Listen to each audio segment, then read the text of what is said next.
Good morning and welcome to Morning Scoop for Saturday, October 23rd. This is your daily Buckeye Fix. I'm Tom Orr. The Indiana game is today, the game against Michigan in 35 days. The fact that Indiana game is today is why Tony Gerdeman and I are standing in a hotel room in Bloomington, Indiana. That worked out well. That's actually where the Buckeyes are going to play a little later on today. Yes. Yeah, we got lucky this time. That's all right. The weather on the way in here was cloudy. It was kind of spit and rain the whole time, and the weather for Saturday night has kind of been a little bit of a concern for some folks. Is the forecast is there anything in the forecast that's sort of an indication that there's going to be a problem for Ohio State tonight? I don't think there'll be a problem because they've experienced rain. They did it against Minnesota, so they've at least been through it before. And really, with the quality of Ohio State's players and the precision of the offense, they can afford to be a little bit, out of sync if the rain causes any of that. But I mean, there's no calls for downpours or anything torrential, so I wouldn't be too much of a concern. This is one of those things where you watch from the press box, it doesn't even look like it's raining, is what I'm going to assume. I don't know what it's like down on the field. I assume it's the exact same thing. Yeah, it turns out there's water coming out of the sky when there's not a roof above your head. That's typically how it is on the field. But yeah, it doesn't seem, there's a lot of like 35-40% chance in any given hour during most of the game. Should be largely over by the time, the game should be largely over before the time that the rain is maybe coming in a little more heavy, 11, 12 at night, something like that. So probably not a concern there. As far as other concerns for Ohio State, Indiana's offense doesn't seem like that's going to be a super big concern. Ohio State's defense, if you had to pick, one side of the ball, it's a little bit more of a question mark right now. Obviously, it's Ohio State's defense. But in the same way that like Rutgers and Maryland weren't really able to challenge, didn't have the personnel to challenge Ohio State, it seems like we might be headed for another one of those games for Ohio State where, we don't know if the questions are answered because the team they're playing just doesn't have the personnel to do it. Yeah, they don't have the personnel, they don't have the execution, they don't have the consistency. So we talked about it on last night's show that there's no explosion. So this is going to be an Indiana offense that has to piecemeal it together, be consistent and be exacting and continue to just execute. And that's not who they are. They haven't been able to do that all season long. I don't expect that to happen in this game. People talk about, but the environment, the fans, half of these fans are going to be Ohio State fans. So I don't think that they're going to positively impact the Indiana offense. And I don't know if that really helps when you still aren't executing. You still don't have the talent. You don't have the explosion. They haven't been able to run the ball in years. Now they're not able to throw the ball, so I don't know what's left. Yeah, you're kind of out of options at that point if you can't run it and you can't throw it. As far as the running goes, Stephen Carr, the running back, averaging 3.6 yards per carry, so you're not seeing a lot of explosive plays there. And if you want to kind of drive methodically down the field, you got to complete passes. Michael Penix, we're not expecting to see him on Saturday. Jack Tuttle, the backup, he's completing like 51% of his passes. That does not suggest consistent completion and consistent ability to drive the ball down the field. At some point, that I think, to me, that suggests Indiana's going to probably have a difficult evening. Yeah, and it's not like they're 51% because they're throwing the ball way down the field and they're just not completing their 50-50 balls. They have intermediate passing. Their receivers are averaging like 12 yards a catch, and so they're not down the field. It's not a down the field passing game, and so it's short passes that they're only completing 50% of. So this is just it's ideal for the Indiana offense where you need as much explosion as you can get against this defense, and it's a defense that has been known to give up big plays. We haven't seen it recently. I don't know I don't expect to see it today, and really I don't know who would be from. Yeah, I think Indiana's going to have trouble consistently moving the ball, trouble generating big plays. Again, if you can't do the small plays and you can't do the big plays, it's like you can't run, you can't pass, you're running out of options at that point. On the other side of the ball for Ohio State, the offense is a lot less of a concern, I think, for Ohio State fans going into this game, which is interesting because Indiana's defense is substantially better than Indiana's offense. We talked to Ryan Day about this week about, Indiana and the unique challenges they bring, where they will bring tons of pressure, but they'll do it from kind of unique spots, and how that can be challenging for a young quarterback. Yeah, challenging for a young quarterback to just pick it up, know which reads to hit, what are the hot reads, who is vacated, what area is vacated. Also, the offensive line, this is their, fourth, fifth game that they've all been playing together because they've had some mixing and matching in there as well. So they're going to be very important picking that stuff up. Whereas Travion Henderson and all of this, how is he doing picking up the blitzes? And I think it was you who said in last night's show, yes, they do all this blitzing, but they have, 8 sacks on the year? Yeah, they have recorded fewer sacks on defense than they have given up on offense. If you are the team that's known for crazy pressure, that's not a great sign. Indiana also has not really faced to date a running back like Travion Henderson. I don't think they faced a quarterback like CJ Stroud. I don't think they faced a wide receiver core like Ohio State's.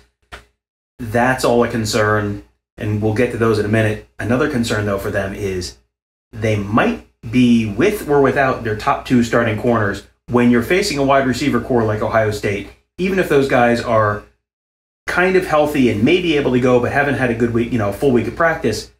That to me is like huge red flag. Huge red flag, and it's both sides. And so you can kind of help out one side. If you've got one side down, you've got 2 sides down. How do you help them both out? You can't. So at that point, Ryan Day, Kevin Wilson can call plays to attack whatever they want.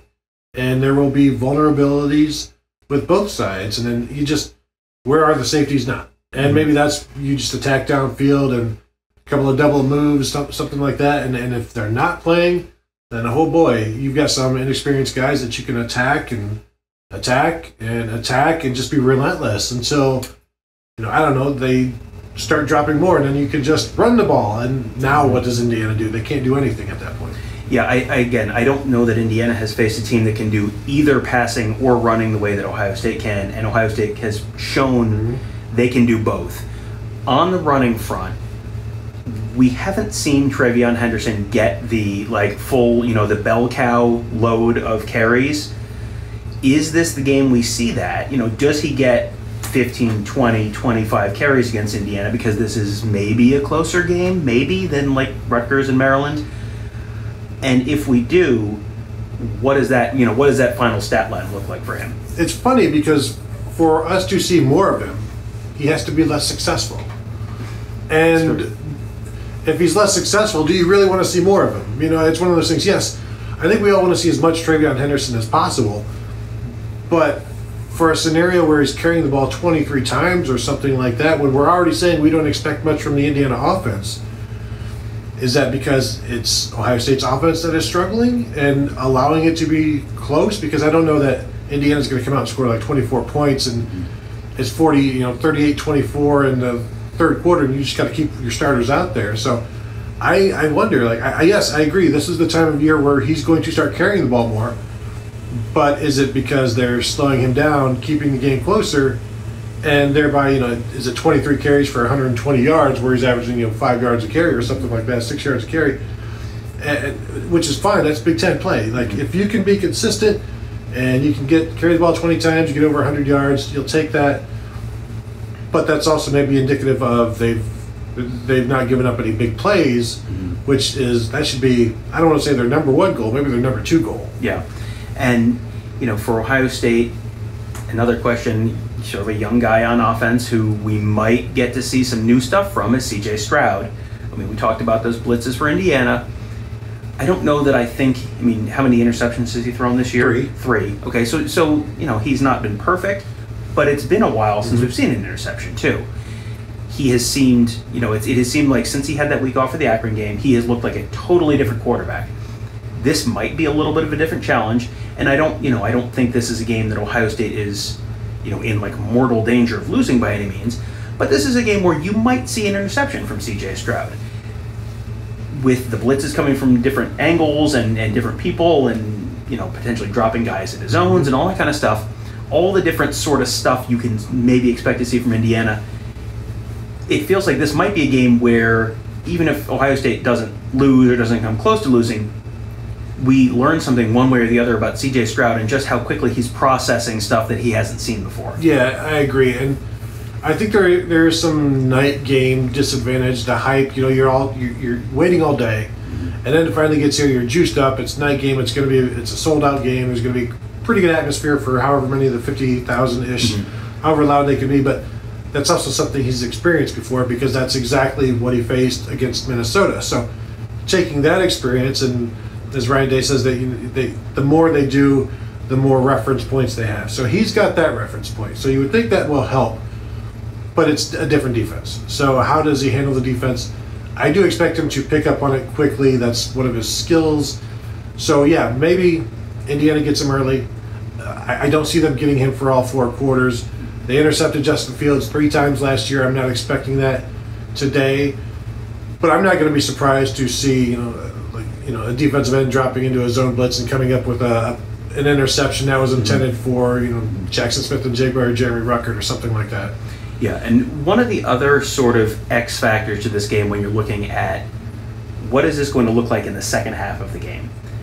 Last year's game, Ohio State had, was a 35-7 lead in the third quarter, something like that, and then it ended up 35-28, and Indiana's got the ball and they're driving, and then the weeks after that you heard over and over again, Ohio State almost lost the game to Indiana. Oh man, Indiana almost beat Ohio State. Oh man, Ohio State should have lost to Indiana. And then you had the minimum number of games played requirement for the Big Ten championship game, and that turned into a whole story. Ryan Day talked about what they learned from last year, which was basically, we can't ease off the throttle that early. We have to finish the job. It feels like if Ohio State's up, let's say they're up 35-7 again in the third quarter, it feels like Ryan Day is not necessarily going to be willing to ease off the throttle just yet. No, and I think that may be the plan all along. He's telling the guys that we can't let up at all. And I wonder if he's telling them, I'm not going to ask you to. And just be prepared the entire way. We're going to go fast into those corners. We're no let up. And that just sets the tone from the outset. That lets the players know you're going to do this. I don't care if it's third quarter, fourth quarter, we're going to do this. Prepare for it now. Do it now, and we'll just keep doing it. May as well put the hammer down now and just take it all the way through the game. And I think that sets a good tone. It sets an atmosphere among the team of aggression, which he always preaches. They want aggression. The best way to do that is to say, we are going to do this, and we are not going to stop doing this until there are just zeros on the board at the end of the game, and you have every justification for doing it based on last year. Yeah, exactly. You can't say, why are you running up the score? Like, well, you were up 4 touchdowns last year, and that was almost not enough. So you want to finish the drill, and blame them. Yeah, exactly. This is your fault. Yeah, this is the Tom Allen love each other versus Ryan Day tough love and or fight. I mean, there are 2 separate messages there. Yeah, this is going to be an interesting one. Maybe not as interesting as we thought at the beginning of the season, but it should be an interesting one. Those primetime games are always kind of fun, always an interesting atmosphere. So looking forward to that. We are going to have a whole bunch of pregame coverage as well as postgame coverage. We'll have that right here on youtube.com/Buckeye Scoop. We will have our postgame Buckeye weekly instant reaction show posted a little bit later on Saturday night. You can the best way to be a part of both of those shows, watch them live, is to subscribe to our YouTube channel at youtube.com/Buckeye Scoop. If you're watching on YouTube right now, just hit that bell or hit the little circular Buckeye Scoop logo that pops up at the end of this video. And then if you're on our podcast platforms, just search for Buckeye Weekly, search for The Morning Scoop. Whatever you want to subscribe to, it is all there. That'll do it for today. Thank you guys all for joining us. Have a great day. Enjoy the football, and we will talk to you a little later on today.